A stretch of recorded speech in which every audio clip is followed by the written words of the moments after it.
आपण पाहू शकतो शरद पवार यांना रुग्णालयातून डिस्चार्ज मिळालेला आहे। आत्ताच्या घडीची ताजी बातमी तुम्ही पाहताय। गेल्या 5 दिवसांपासून शरद पवार यांच्यावर रुबी हॉल क्लिनिकमध्ये उपचार सुरू होते आणि अखेर त्यांना आज रुग्णालयातून डिस्चार्ज मिळालेला आहे। शरद पवार यांची प्रकृती उत्तम असल्याचं कळतंय। शरद पवार यांना रुबी हॉल क्लिनिकमधून डिस्चार्ज मिळालेला आहे। आत्ताची ताजी दृश्य तुम्ही साम टीव्हीच्या माध्यमातून पाहताय। काही दिवस विश्रांतीचाही त्यांना सल्ला देण्यात आलेला आहे।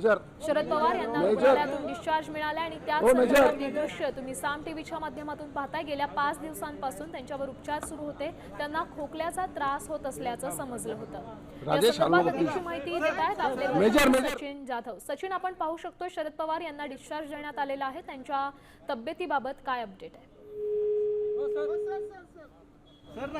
कशाला राव, काही तांत्रिक अडचणींमुळे आपला संपर्क होऊ शकलेला नाहीये। मात्र आपण आत्ताची मोठी बातमी पाहतोय। शरद पवार यांना रुग्णालयातून डिस्चार्ज मिळालेला आहे। गेल्या 5 दिवसांपासून त्यांच्यावर रुबी हॉल क्लिनिकमध्ये उपचार सुरू होते आणि आज त्यांना अखेर डिस्चार्ज मिळालेला आहे।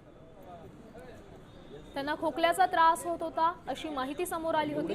त्या संदर्भात पुन्हा एकदा आपण जाऊयात सचिन जाधव यांच्याकडे। सचिन, काय सांगाल? शरद पवार यांना डिस्चार्ज देण्यात आलेला आहे, अधिकची माहिती काय? त्यांच्या तब्येतीची काय अपडेट आहे?